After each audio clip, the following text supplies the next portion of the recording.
Hi, my name is Todd Evans, and I'm a professor at the Weill Cornell Medical College in the Department of Surgery, and I'm the vice chair for research in surgery. And I appreciate the opportunity to talk a little bit about some exciting new developments that are taking place here in the department, and describe a little bit about our vision moving forward. I'm actually quite new here. I moved my laboratory just about 1 year ago, my research program down here at Weill Cornell in the Department of Surgery. And I'd like to just describe a little bit about my reasoning for doing that. I was really impressed and compelled by the vision of the chair of the department, Dr. Fabrizio Michelasi, who's a world-famous gastrointestinal surgeon. But what impressed me even more really was his vision for impacting human disease through translational research. So translational research, of course, is really using basic discoveries that come out of the laboratory and using those to facilitate the development of novel therapies. But of course it works both ways. It's also translating what's known about disease and clinical relevance back into the laboratory so that we're sure that we're working on really important clinical problems. At any rate, Dr. Michelasi described to me his idea from his perspective as a surgeon, trying to couple basic science and clinical expertise really with a third arm, which would be trying to exploit engineering approaches. And I really like that idea. I like that idea in particular because of my experience as a developmental biologist thinking about disease mechanisms. And so I just want to explain a little bit more about how together we've thought about implementing this vision of translational success. So from the surgical perspective, that's key, of course, because ultimately if we need to impact human disease, and particularly surgically relevant disease, so I'm speaking mostly about organ-based diseases, that we need ultimately to be able to treat patients and implement the therapies. And I think that many of us recognize that while those of us working at the bench really can understand some of the complex molecular problems that we're dealing with, oftentimes we may or may not be focusing on the real bottlenecks that are of clinical importance. So from the one arm, the surgical perspective, we bring expertise in understanding the clinical problem. Obviously, the development of surgical innovations, including devices, are important, and imaging modalities. The second arm, really, of this team approach is from the basic science perspective. And so together we've thought about that, and I thought it made a lot of sense to bring to that really a stem cell biology approach. So I'm a developmental biologist, and when I think about organs, I think about the way they're built. I try to understand during normal development, during normal embryogenesis, how organ systems are set up. That means how stem cell populations are born, how they are induced to differentiate into specific lineages and build organs. And we think that's very important because most of these mechanisms that function during early embryogenesis really continue to be important throughout life for homeostasis of organ systems, for response to disease, stressful situations, etc.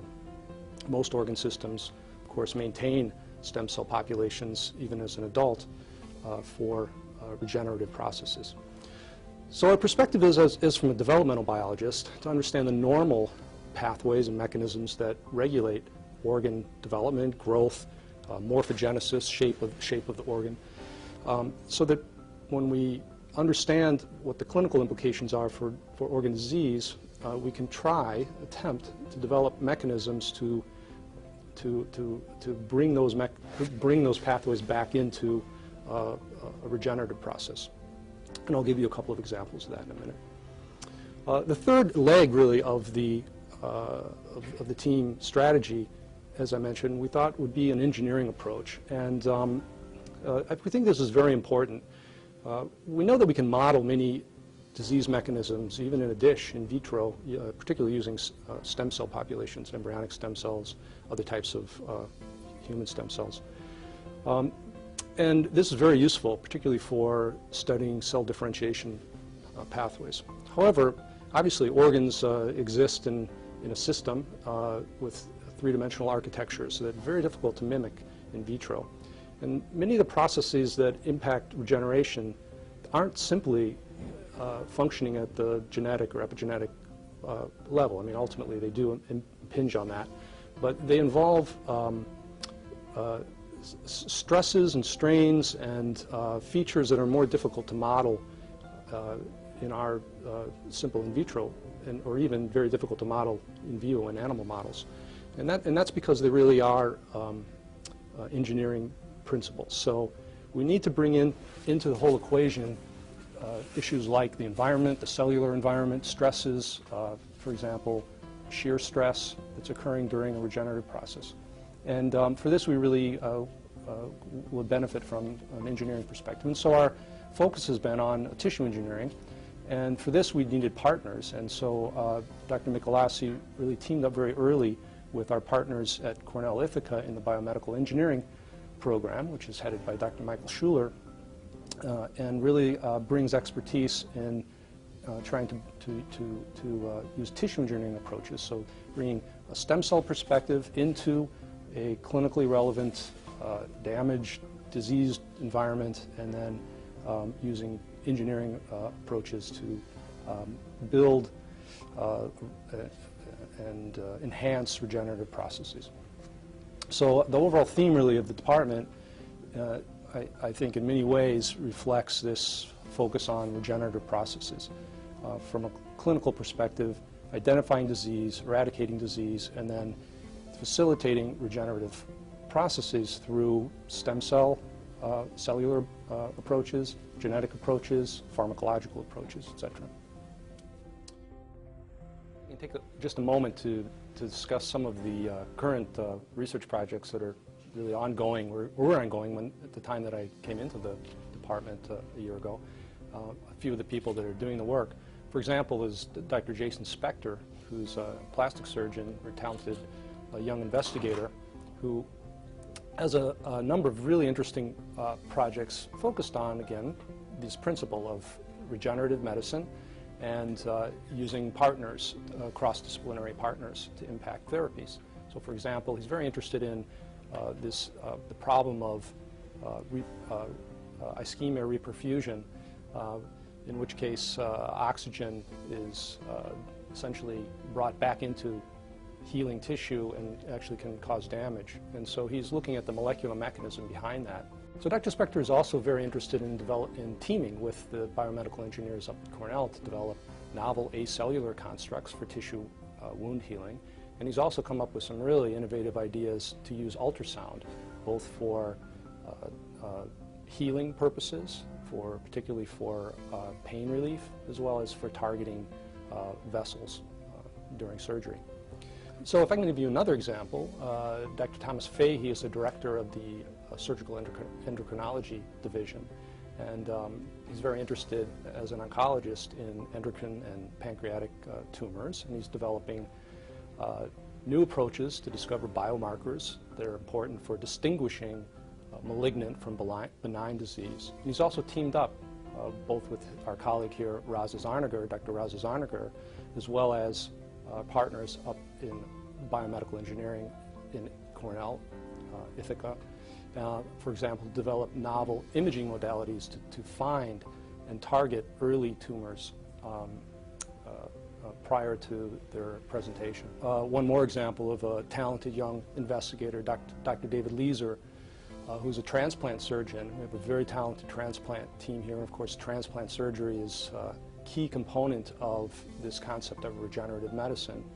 And Dr. Leeser has a number of projects, including trying to understand the cellular basis for tolerance or rejection following organ transplant.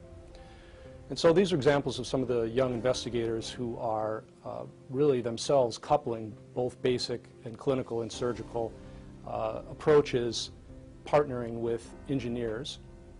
But the department is really in a growth phase, and we're bringing in several new investigators, currently in the process of recruitment.